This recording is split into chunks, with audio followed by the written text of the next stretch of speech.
So I told you about the lenses and what sort of lens that you should use. Now I'll tell you about the different category of lenses that exist. What happens in case of lenses, like when you buy a bundle pack of a camera, you'll get a lens that is a very standard entry level lens. They'll provide you with a zoom lens. I've discussed this before also. 80 to 55mm zoom lens will be provided with. And there are lenses, there are zoom lenses, then there are prime lenses that are also called fixed lenses. Then there is telephoto lenses that have very narrow focal length with which you can zoom in a lot and you can take really pictures of really far distant objects. Telephoto lenses are mostly used for wildlife photography, where taking photographs from very close distance is not possible. Of telephoto lenses, you'll have that is pretty much it. Like after that, you have many types of lenses. Like you have fisheye lens for adding effect to your picture. Like with a fisheye lens, you're creating some sort of oval sort of pictures. It adds a very funny effect to that picture. Like if I take a picture of my face with a fisheye lens, I think that my nose and my lips will be oval, and it will give a very funny effect to that picture. Then after fisheye lenses, you have macro lenses that take the details. So like this is a fabric and you want to take the complete details of this fabric, like everything. So what you can do is, like, you can use a macro lens, and with the macro lens you can take really beautiful photographs. You will see some really close up, really very close pictures of flowers and petals inside the flowers, and all those things. Those things are taken with macro lenses, where the details is completely clear. So fisheye lens, macro lens. Then you have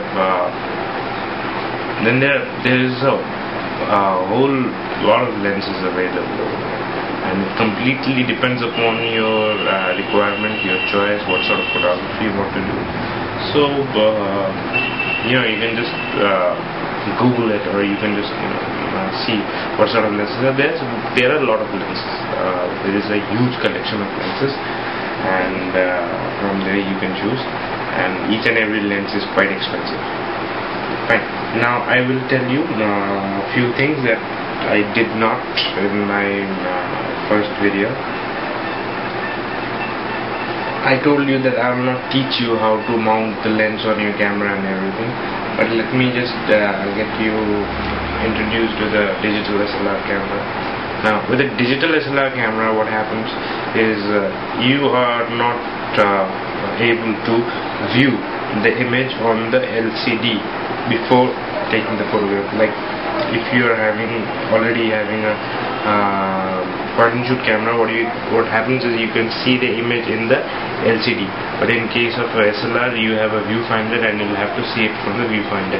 You can get it on the LCD, it's not impossible, but I will suggest you see through the viewfinders. You will get much better pictures rather than seeing it through the LCD. So this is like lens is not mounted. This is how your digital SLR basically looks like, and it has this model 1000D has a very firm grip. I enjoy using this camera, and this is the camera that you get.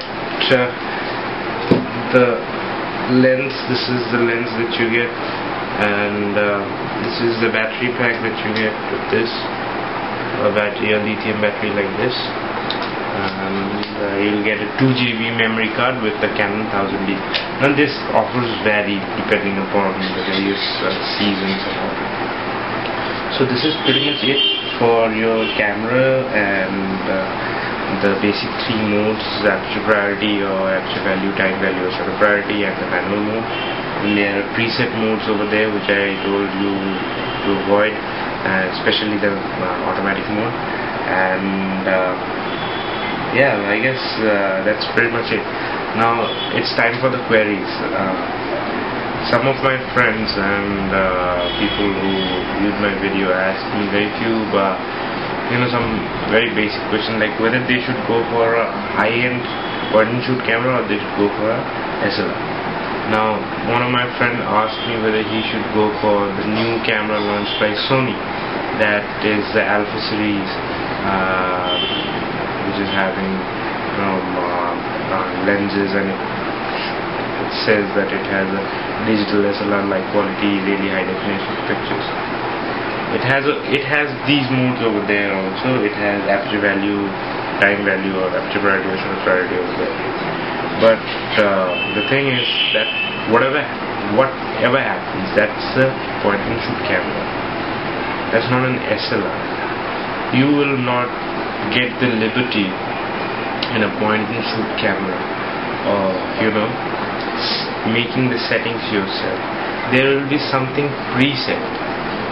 So and those cameras in Indian rupees cost me about 30,000 Indian rupees, 28,000 Indian rupees. I think the cheapest of the Sony series is 25,000 Indian rupees. Then again, Canon has come up with a camera called G12 that you might have seen on the internet and on various magazines also. G12 is a very good camera, no doubt about that. But it's a point and shoot camera, high-end point and shoot camera. It has all the modes that are available over here. But you do not have the liberty over there of changing the lenses. Like, it has a fixed lens and you cannot do beautiful photography with a fixed lens. Sometimes situations and conditions, the illumination around you, these things require a different type of lens, and you cannot do beautiful photography with a fixed lens. You cannot do creative photography with a fixed lens. If you know how to do photography and you lack resources, that's going to be a little bit frustrating for a photographer. So I will suggest you, instead of buying a very expensive high-end point and shoot camera, you go for a digital SLR camera. You can go for this Canon 1000D. It costs about 25,000 rupees. Then you can go for Nikon D3000. It costs about 22,000 to 23,000 rupees. These are the cheapest ones in case of digital SLRs. Then the price keeps on increasing. Even you have cameras that cost about 2.5 lakhs. So that depends upon you what sort of camera you want to buy. So for beginners, I think this camera is more than enough. It's more than enough. You're going to learn a lot using this camera. So, and one more thing, one of my friends asked that what is composition in case of a photograph. Now, composition is the first thing that should come into your mind while taking a photograph, because it is basically the thing that you are going to capture. Composition basically means the frame that you are selecting. Suppose you are taking a picture of an old church maybe. So what happens, your composition is like, there is an old church, there is a street in front of the church, and maybe there is a really vintage car standing in front of that old church. Now, what some people do, like some photographers, the first mistake that they make, that they keep the subject in the center for the photographer. Like when I'm taking the photograph, if the church is my subject, I just ignore the vintage car. I think that I'll take an individual picture of the vintage car. First of all, let me concentrate on the church, which is, this is very, old concept, just taking the picture of the subject, and it shows that you are inexperienced. It shows in your composition. So whenever you are taking a picture, let's not put the subject in the center. Sometimes your demand is you have to put the subject in the center. Then it's completely alright.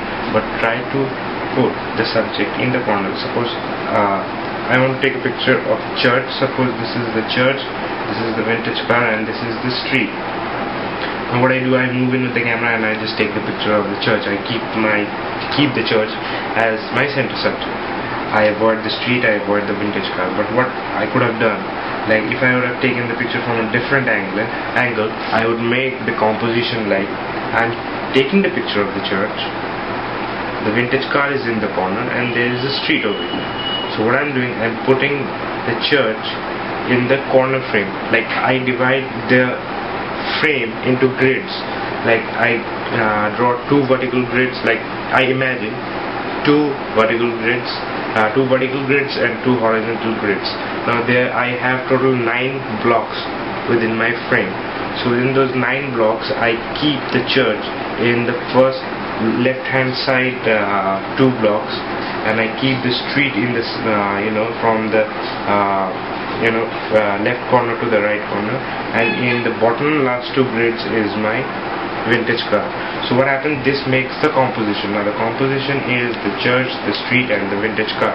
Now I take a photograph in color or in monochrome mode, and it's a beautiful creation. It's a beautiful picture that I'm taking. Not snapshots. Snapshots are taken with soapbox cameras, not with digital SLRs. So I'm sorry for that. So that's a beautiful picture, and that is what, my friend, is composition. Like how you imagine or design your photograph, and then you capture it. You have to understand that this is going to look more beautiful than just putting the subject in the center. So try this type of photography. It's going to look beautiful. And one more thing, like I would like to suggest you that color photography is no doubt very vibrant, very beautiful, very bright. But try to take pictures in the monochrome mode or the black and white mode. I think you will be satisfied using the monochrome or the black and white mode. Pictures come really beautiful from that. And do use when you have really vibrant colors in front of you, you don't have something dull or dark in front of you. You have a very beautiful vibrant colors, array of beautiful colors in front of you. Then go for the color mode, and I think pictures are going to come beautiful. Okay, so this is pretty much it for the second lesson. I will come up with the third lesson where I'll tell you the various technicalities that you need to use, and that lesson will be more detailed. So these two are the basic lessons. I will start a little bit more technical lessons that will be in the third lesson.